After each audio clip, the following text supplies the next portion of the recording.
नमस्कार, स्वागत है आपका नुक्कड़ क्रॉनिकल्स में। इजरायल की संसद कनेसेट को संबोधित करते हुए प्रधानमंत्री नरेंद्र मोदी ने आतंकवाद पर कड़ा संदेश दिया। 7 अक्टूबर के हमले की निंदा की और गाजा पीस प्लान से लेकर Bharat Israel free trade agreement तक कई अहम घोषणाएं की।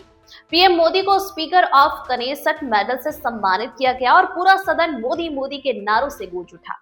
पेश है इस ऐतिहासिक संबोधन की पूरी रिपोर्ट।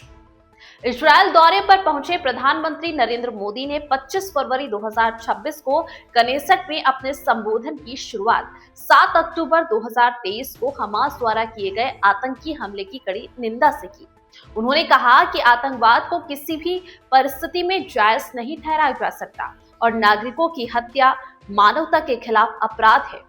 पीएम मोदी ने स्पष्ट शब्दों में कहा कि जिस तरह इजरायल आतंकवाद के खिलाफ जीरो टॉलरेंस की नीति पर अडिग है, उसी तरह भारत भी आतंकवाद के खिलाफ निर्णायक रुख रखता है।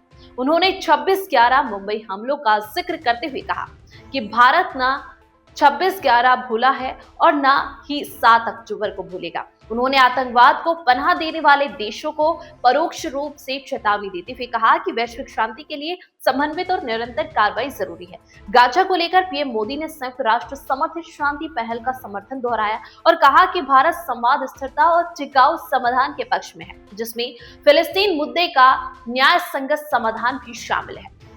अपने संबोधन में पीएम मोदी ने भारत इजरायल संबंधों की ऐतिहासिक गहराई पर भी प्रकाश डाला। उन्होंने कहा कि भारत में यहूदी समुदाय सदियों से बिना किसी भेदभाव के शांति से रह रहा है।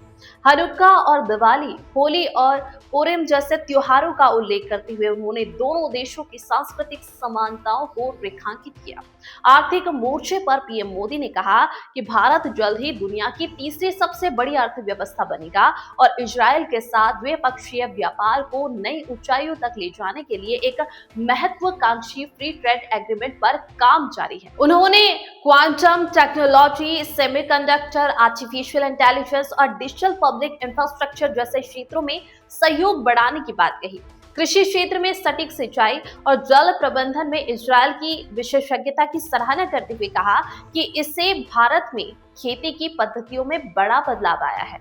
कुल मिलाकर कनेसेट में दिया गया यह संबोधन केवल एक कूटनीतिक भाषण नहीं था, बल्कि आतंकवाद के खिलाफ साझा संकल्प, गाजा में शांति की अपील और भविष्य की आर्थिक तकनीकी साझेदारी का स्पष्ट रोड मैप भी था।